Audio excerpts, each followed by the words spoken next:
বৈষ্ণব শাস্ত্রে বলছে, বৈষ্ণব পরম তপ, বৈষ্ণব পরম ধর্ম, বৈষ্ণব পরম আরাধ্য, বৈষ্ণব পরম গুরু।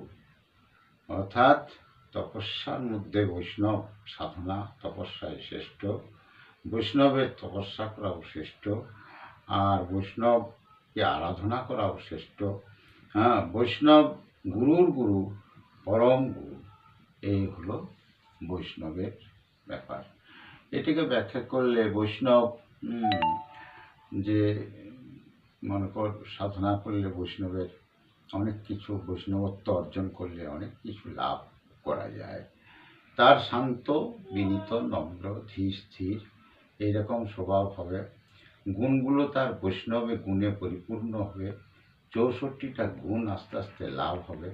তখন বৈষ্ণব পরম অবস্থা সে লাভ করবে। জয় গুরু, জয় গুরু।